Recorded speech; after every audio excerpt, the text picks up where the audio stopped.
Hello friends, हमारी YouTube channel में आपનું હાર્દિક સ્વાગત છે। મિત્રો, આજે આપણે ગુજરાત સ્ટેટ રોડ ટ્રાન્સપોર્ટ કોર્પોરેશનમાં જીએસઆરટીસી એટલે કે કંડક્ટર ભરતી જે 2320ની ભરતી બહાર પડી છે તેના કોલ લેટર ડાઉનલોડ કઈ રીતે કરવા તેના વિશે આપણે આજે આ વિડીયોમાં ચર્ચા કરવાના છીએ। તો આપ અમારી ચેનલમાં જો નવા હોય તો અમારી ચેનલ સબસ્ક્રાઇબ કરી, લાઇક કરી, શેર કરવાનું ભૂલશો નહીં। તો ચાલો મિત્રો, કઈ રીતે કોલ લેટર ડાઉનલોડ કરવા તેની માહિતી જોઈએ।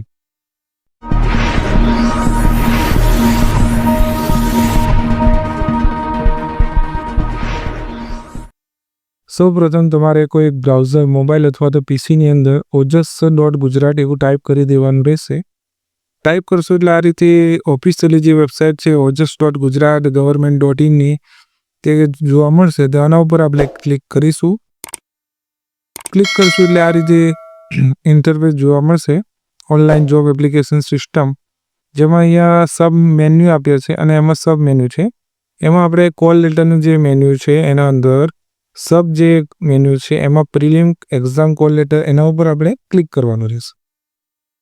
ક્લિક કરશો એટલે બીજું ઇન્ટરફેસ જોવા મળશે, જેમાં પ્રિન્ટ કોલ લેટર એવું લખેલું હશે। એમાં પહેલું ઓપ્શન છે સિલેક્ટ જોબ। એમાં જે પહેલું ઓપ્શન છે જીએસઆરટીસી 2023-24 અને 32 નંબરની જે એડવર્ટાઇઝ નંબર છે કંડક્ટરની એ આપણે સિલેક્ટ કરી દેવાનું છે। ત્યારબાદ તમારે જે તમે ફોર્મ એપ્લિકેશન ભર્યું હશે એમાં કન્ફર્મેશન નંબર હશે, તેના ઉપર તમારે જોઈને અહીંયા કન્ફર્મેશન જે નંબર છે તમારા એપ્લિકેશનમાં કે અથવા SMS દ્વારા તમને પ્રાપ્ત થયો હશે તે અહીંયા દાખલ કરવાનું રહેશે। ત્યારબાદ તમારે તમારી જે જન્મ તારીખ છે જે ફોર્મમાં તમે દર્શાવી છે એ અહીંયા ફોર્મેટમાં પહેલો દિવસ અને મંથ અને યર આ રીતે તમારે ટાઈપ કરવાની રહેશે। ત્યારબાદ ચોથું ઓપ્શન છે કેપ્ચા। કેપ્ચા કોડ અહીંયા જે યલો અક્ષરમાં છે EYVVXA તમારે ટાઈપ કરીને અહીંયા પ્રિન્ટ કોલ લેટર એવું ટચ કરશો એટલે તમારું જે કોલ લેટર છે અહીંયા બીજી ટેબની અંદર PDF સ્વરૂપે જોવા મળશે। અને અહીંયા એક નોટ આપી છે કે જ્યારે તમે પ્રિન્ટ આપો છો ત્યારે એ પેજની સાઇઝ A4 રાખવાની છે અને પોર્ટ્રેટ લેઆઉટમાં રાખવાની છે, જેથી કોલ લેટરમાં 2 પેજમાં આવે। મતલબ કે અમુક ટાઈમે પેજ પ્રિન્ટ કરો તો 3 કે 4 પેજ આવી જાય છે અને આગળ પાછળ તમે સૂચનાઓ અને આગળ કોલ લેટર એ રીતે પ્રિન્ટ કાઢી શકશો। અથવા ઘણા બધા મિત્રોને કન્ફર્મેશન નંબર યાદ હોતો નથી, તો તેના માટે અહીંયા એક ઓપ્શન આપ્યું છે કે તમારો કન્ફર્મેશન નંબર જાણવા માટે અહીં ક્લિક કરો, પણ આપણે અહીંયા જવાનું નથી। અહીંયા આપણે ફરી આપણે હોમ ઉપર ક્લિક કરીશું। હોમ ઉપર ક્લિક કરશું એટલે નીચે સ્ક્રોલ કરવાનું રહેશે। સ્ક્રોલ કરશો એટલે અહીંયા ઓપ્શન છે તમારું કન્ફર્મેશન નંબર જાણવા માટે અહીં ક્લિક કરો, તો તેના ઉપર આપણે ક્લિક કરીશું।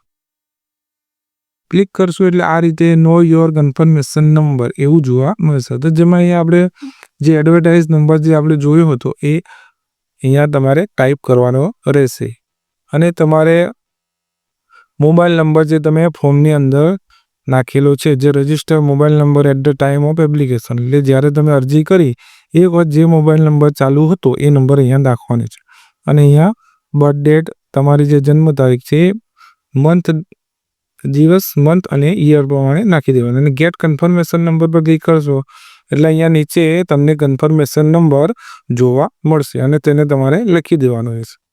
હવે ઘણા બધા મિત્રોને મોબાઈલ નંબર નાખેલો જે હોય છે એમાં મોબાઈલ નંબર કાં તો બંધ થઈ ગયો હોય કાં તો OTP આવતો નથી, તો તેના માટે અહીંયા એક જમણી બાજુ એક ઓપ્શન આપ્યું છે તો click here two search confirmation number without OTP। મતલબ કે OTP વગર પણ તમે તમારો કન્ફર્મેશન નંબર જાણી શકો છો। તો તેના માટે આપણે અહીંયા એક ઓપ્શન આપ્યું છે, તેના ઉપર આપણે ક્લિક કરીશું। ક્લિક કરશું એટલે આ રીતે બીજું ઇન્ટરફેસ તમને જોવા મળશે। એમાં નો યોર કન્ફર્મેશન નંબર, તો અહીંયા આપણે પહેલું એડવર્ટાઇઝમેન્ટ જે નંબર છે આપણો કોલ લેટર જે ડાઉનલોડ કરવાનો છે અહીંયા આપ્યો છે એ આ ટાઈપ મુજબ આગળ આપણે જોયો હતો એ અહીંયા ટાઈપ કરી દેવાનો રહેશે। પછી તમારું ફોર્મ લઈ લેવાનું રહે, એમાં તમારે સરનેમ કઈ રીતે લખી છે સ્પેલિંગ સાચો લખવાનો છે, ફર્સ્ટ નેમ એટલે તમારું નામ લખવાનું છે, બરાબર, અને મોબાઈલ નંબર જે હતો એ નાખી દેવાનો છે અને જે તમારો બર્થ ડેટ છે એ અહીંયા ટાઈપ કરો અને ગેટ કન્ફર્મેશન નંબર એવું કરશો એટલે તમારો જે કન્ફર્મેશન નંબર છે એ તમને જોવા મળશે। મતલબ ઘણા બધા અહીંયા એક બીજી સૂચના પણ આપી છે કે જો કોઈ ઉમેદવાર એક કરતાં વધુ અરજી કરેલ હશે તો છેલ્લી માન્ય અરજીનો કન્ફર્મેશન નંબર મળશે. એટલે મતલબ કે જે લાસ્ટ તમે ફોર્મ ભર્યું હશે જે માન્ય હશે એ તમને કન્ફર્મેશન જોવા મળશે. તો કોઈ મુશ્કેલી જણાય તો કોમેન્ટમાં જણાવજો. વિડીયો ગમ્યો હોય તો લાઇક અને સબસ્ક્રાઈબ કરી તમારા મિત્રોને શેર કરવાનું ભૂલશો નહીં. આભાર. Thank you.